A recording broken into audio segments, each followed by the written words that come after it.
এখানে ক্লাস 9-এর লাভ ক্ষতি চ্যাপ্টারের 3 নম্বরের অঙ্কটা এর কন্টিনিউ চলছে। এই অঙ্কগুলোর ধারাবাহিকভাবে আমি করে দেখাচ্ছি তোমাদের লেসন অনুসারে। তোমরা এই চ্যানেলের সাথে যুক্ত হয়ে যাও এবং প্রতিনিয়ত অঙ্কগুলোকে সুন্দরভাবে দেখে বাড়িতে প্র্যাকটিস করার চেষ্টা করো। আমি প্রতিনিয়ত প্রতিটা অঙ্ক তোমাদের বই থেকে সলভ করে দেওয়ার চেষ্টা করছি। আর তোমাদের যদি কোনো জিজ্ঞাসা থাকে অবশ্যই আমাকে কোশ্চেন করে রিপ্লাই কমেন্টের মাধ্যমে তুমি জিজ্ঞাসা করতে পারো। যাই হোক, এখানে যে অঙ্কটা আছে, এখানে হচ্ছে সুবীর কাকা বলে একজন ব্যক্তি আছে। তিনি 176 টাকা মূল্যে একটি ঘড়ি বিক্রি করেছেন।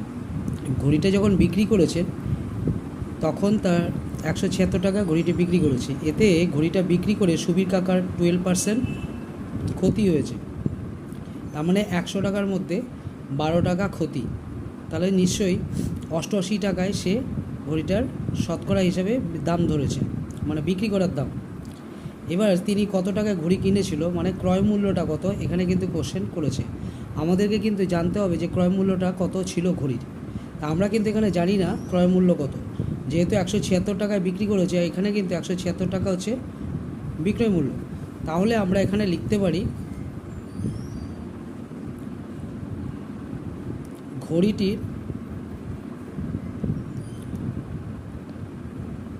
ঘড়িটির বিক্রয় মূল্য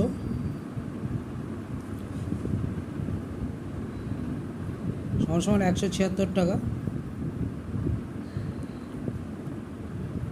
এটা প্রাথমিক অবস্থায় কোশ্চেনে দেওয়া ছিল, তাই আমরা এটা লিখে নিলাম। এবার সুতরাং দিয়ে লিখবে, যেহেতু 12%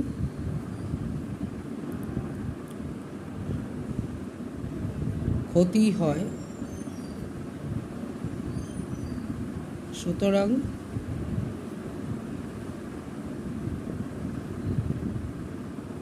বিক্রয় মূল্য শতকরা হিসাবে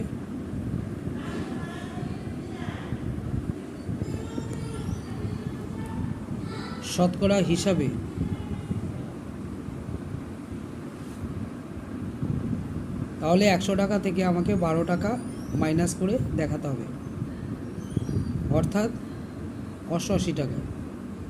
তাহলে শতকরা হিসাবে 88 টাকায় সে কিন্তু ঘড়িটাকে বিক্রয় মূল্য হিসাবে আমরা ধরব। তাহলে এখানে 100 টাকার জিনিসটা কিনেছিল, ধরে নিতে পারি 100 টাকার জিনিসটা 88 টাকায় বিক্রি করছে, সেই হিসাবে 176 টাকায় কিন্তু বিক্রিটা করেছে। আমরা এবার ধরে নেব বা বের করার চেষ্টা করব যে আসলে ঘড়িটা কত টাকা দিয়ে কিনেছিল সুবীর কাকা। তাহলে যেহেতু এটা 100 টাকার সমতুল্য ধরছি এটাকে, মানে 88 টাকা বিক্রয় মূল্য, 100 টাকা হচ্ছে ক্রয় মূল্য। তাহলে আমরা এটা ঘুরিয়ে লিখব। এখানে লিখব অতএব 88 টাকা বিক্রয় মূল্য হলে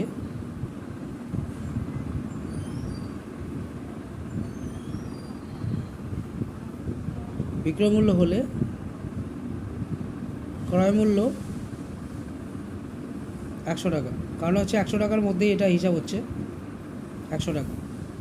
তাহলে এখানে আমরা লিখব অতএব 1 টাকার মধ্যে এবার আমরা হিসাবটাকে বের করার চেষ্টা করব। তো 88 টাকার মধ্যে হচ্ছে 100 টাকা ক্রয় মূল্য হলে 100 টাকার মধ্যে কত হবে, তাহলে কী করব, এখানে লিখব 100/88। আমরা এটা ত্রৈরাশিক পদ্ধতিতে করছি।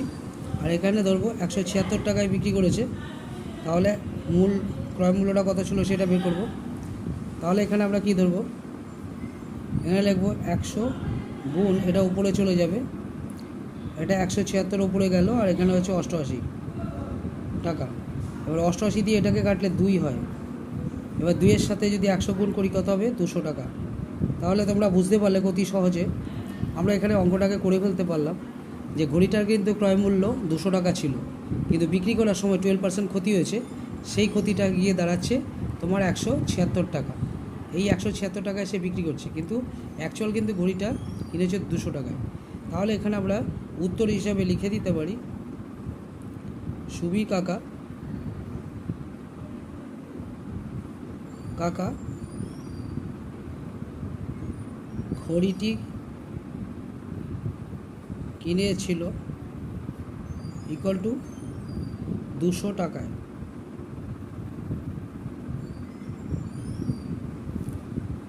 তাহলে বুঝতেই পারছো এটা হচ্ছে অ্যান্সার। তাহলে বোঝা গেল যে এত বড় অঙ্কটাকে এখানে সলভ করলাম, তোমরা বুঝতেই পারছো কি অতি সহজে কিভাবে অঙ্কটাকে করা গেল। তোমরা কিন্তু এইভাবে অতি সহজে বারংবার প্র্যাকটিসের মাধ্যমে তোমরা এটাকে করার চেষ্টা করো, তোমরা নিজেরা সব পারবে।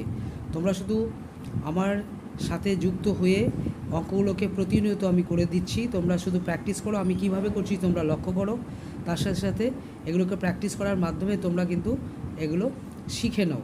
শিখে নিয়ে তোমরা নিজেরা করার চেষ্টা করবো, দেখবে সব পারবে এবং পরীক্ষার হলেও কিন্তু তোমরা করে দিয়ে আসতে পারবে। Thank you.